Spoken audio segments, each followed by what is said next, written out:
இப்போது நம்ம கடாய் காஞ்சிச்சு. இப்போ நம்ம நெய் விட்டுக்கலாம். 100 கிராம் நெய் இது. கொஞ்சம் கொஞ்சமாக ஊற்றிக்கலாம். இப்போ முந்திரி திராட்சை வறுக்கிறதுக்கோசம் நான் கொஞ்சம் ஊற்றுறேன். முந்திரி போடுறேன். உங்களுக்கு எவ்வளோ வேணுமோ அவ்வளோ போட்டுக்கோங்க, உங்கள் விருப்பம் அது. நல்லா இது வறுத்துக்கலாம். இப்போ திராட்சை போட்டுக்கலாம். இது திராட்சை போட்டுக்கலாம். திராட்சை போட்டு நல்லா வதக்கலாம். எப்போயுமே முந்திரி கொஞ்சம் போட்டு அதுக்கப்புறம் திராட்சை போடுங்க, இல்லைன்னா ரொம்ப சோர்ந்து இது ஆகிடும். மீடியம் ஃப்ளேம்லேயே வச்சுங்க. ஹை ஃப்ளேமில் வச்சுன்னா ரொம்ப பொரிஞ்சிடும். இது பொரிஞ்சிச்சு. இது எடுத்து வச்சிடலாம். 1 கிலோ பீட்ரூட்டு நல்லா துருவி வச்சுருக்கேன். இந்த நெய்யை கூட நம்ம வறுத்துக்கலாம். இப்போ இதில் கொட்டிக்கலாம். பீட்ரூட்டை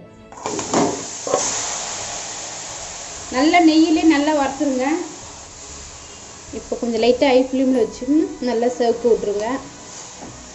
உங்களுக்கு பீட்ரூட் எவ்வளோ விருப்பமோ அவ்வளோ போட்டுக்கலாம். நான் 1 கிலோ போட்டிருக்கேன். இந்த நெய்யிலே கொஞ்சம் ஓரளவுக்கு கலரி விட்டுருங்க. அப்போ தான் மணமாக இருக்கும், வாசனையாக.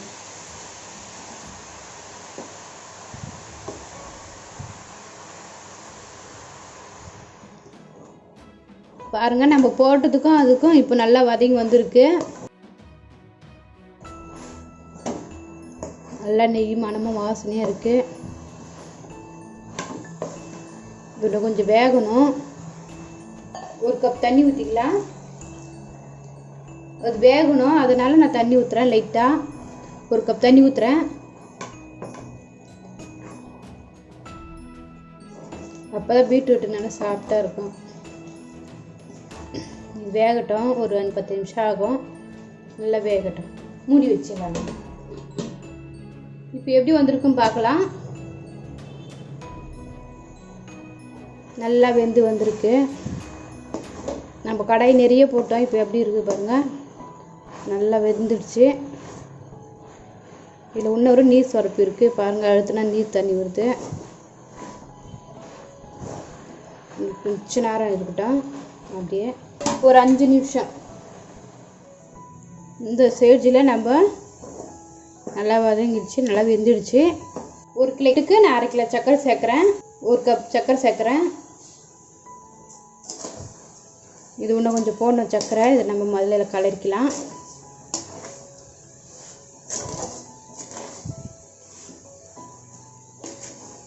பீட்ரூட்டு இனிப்பு தான்.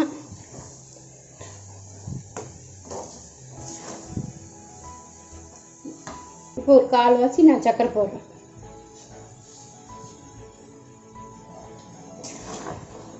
நல்லா கொதி வந்துடுச்சு. சர்க்கரை பாவு கரைய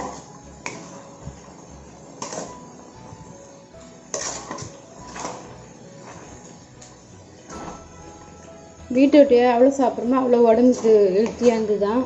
ரத்தம் நல்லா சேரும். ரத்த சோகை இருக்கிறவங்களாம் இப்படி சாப்பிடுங்க. இந்த பீட்ரூட் விலையும் கம்மியாக தான் இருக்குது. இப்போ ட்ரை பண்ணுங்கள். சர்க்கரை பாவு நல்லா கலந்து நல்லா கெட்டியாகணும். அது வரையும் நம்ம இது பண்ணலாம். பாருங்க, நல்லா கொதிக்குது. இந்த அளவுக்கு நல்லா கொதி வரணும். அது கொதித்து நல்லா இந்த சர்க்கரை பாவு நல்லா கெட்டியாகணும். இன்னும் நல்லா அந்த சர்க்கரை பாவு சுண்டணும். நம்ம கொஞ்சம் நேரம் மூடி வச்சிடலாம். ஒரு 10 நிமிஷம் 15 நிமிஷம் மூடலாம். அப்போ தான் அந்த சர்க்கரை பாவு நல்லா கெட்டியாக வரும். இப்போ எப்படி வந்திருக்குன்னு பார்க்கலாம். நல்லா சுண்டி வந்திருக்கு ஓரளவுக்கு.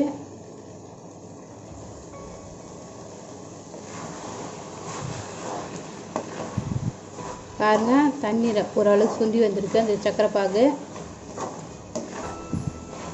ஏலக்காய் பொடி சேர்த்துக்கலாம். நெய் சேர்த்துக்கலாம்.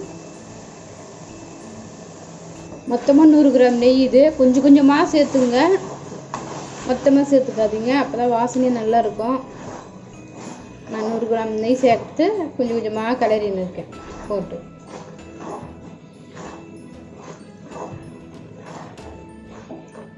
இன்னும் ஒரு 5 நிமிஷத்தில் வெந்துருங்க. இப்போ வறுத்து வச்ச முந்திரி திராட்சை